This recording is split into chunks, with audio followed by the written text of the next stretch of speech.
out on an after-dinner stroll along the Enns one day in May, I was struck by how drowsy and tranquil the river was. From the houses came the sound of washing up, and from the town centre the church bell tolled 7 o'clock.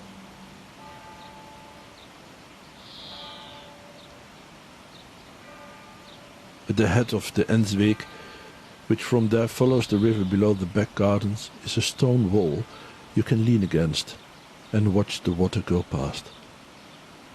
It could have been my meal of Maltaschen mit Velsenwein, but perhaps it was the Enns itself that made me stand there, staring into space, struggling to hold on to a single thought.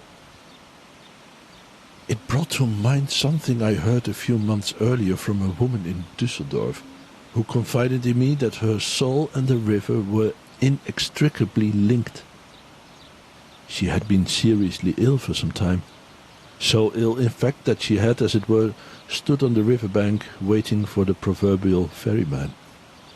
But she survived, because the Rhine had lifted her soul and given her hope, had made her realize she had to let everything go, that the river would flush away all that darkness if she would just let it.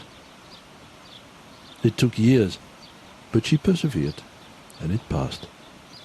No, those years were not lost, because she had shared them with the river.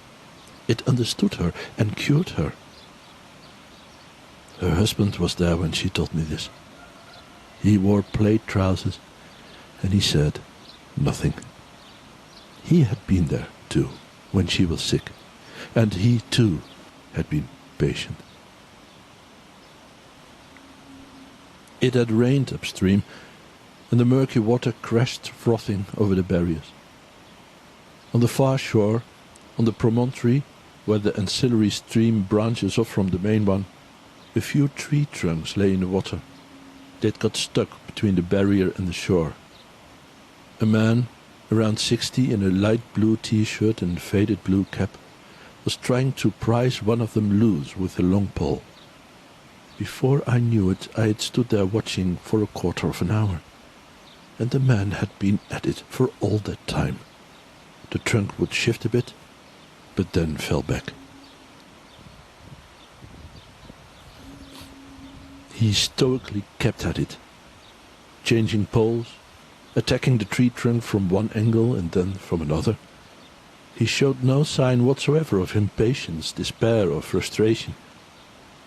Insignificant but patient, he wrestled with the river, like a village schoolboy, trying to get grip on a too difficult assignment, but persevering, because he's sure there is an answer.